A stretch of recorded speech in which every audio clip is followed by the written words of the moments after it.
Hey everyone, and welcome back to Simplifying IT's Tech Tips. On today's Tech Tip, we're going to be answering the hard question about how much space do I need to keep on my hard drive. Quite often we have customers asking us, how much space is enough? I don't think I've got enough. My computer's running slow. I'm not sure if I've used up all my hard drive space. I've got lots of photographs on here. So today we're going to answer those questions for you. So first of all, we need to really understand predominantly the two different types of hard drives that exist out there today. We have what are known as mechanical drives. They're the traditional type drives that are quite big, quite clunky, and prone to errors if dropped or bumped, and they really only have a finite life. Then the new advanced types of hard drives that are out there today are what is known as SSDs, or solid state drives.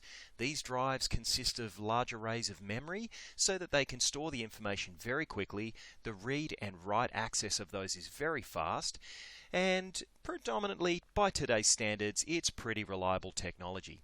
But the way these drives operate and the way they store the information is a little bit different. Therefore, the space that you need to keep as a free area on that drive has also some differences as well.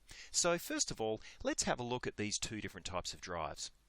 On this computer here, we have a solid state drive that is the C drive. This is a 232 gigabyte drive. It's actually a 250 gigabyte drive, but it's showing you 232 gig. We won't go into the technical reasons in this video as to why it's doing that, but this is a solid state drive and it's got the operating system running on it.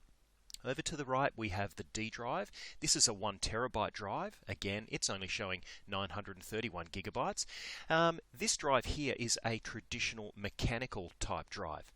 Okay, so the mechanical type drive is acting as my large storage capacity drive, but the solid state drive, which is really fast at accessing and reading that information, that's what's running the operating system and the programs to make this computer extra quick. However, having the C drive as the SSD means that we want to optimize this drive. We want to change the location of where information is being stored as to not fill up that drive, so that things like documents, downloads, videos, pictures, so on and so forth, their default location are being navigated to the D drive. Now we've got another tech video showing you how to change those locations, so I won't go into too much detail about that here.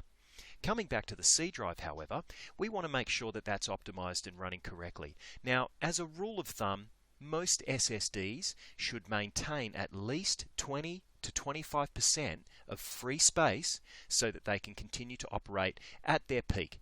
If you go into that or exceed that capacity by a little bit, it's not so bad. But if you're really pushing that SSD drive to its maximum capacity, you're going to experience massive slowdowns in the performance, and sometimes you can even have some Windows errors occurring. So by a rule of thumb, 20 to 25%.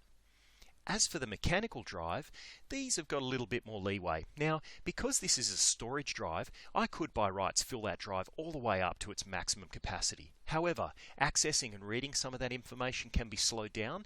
However, it's not as critical if it's not acting as your operating system or program's drive.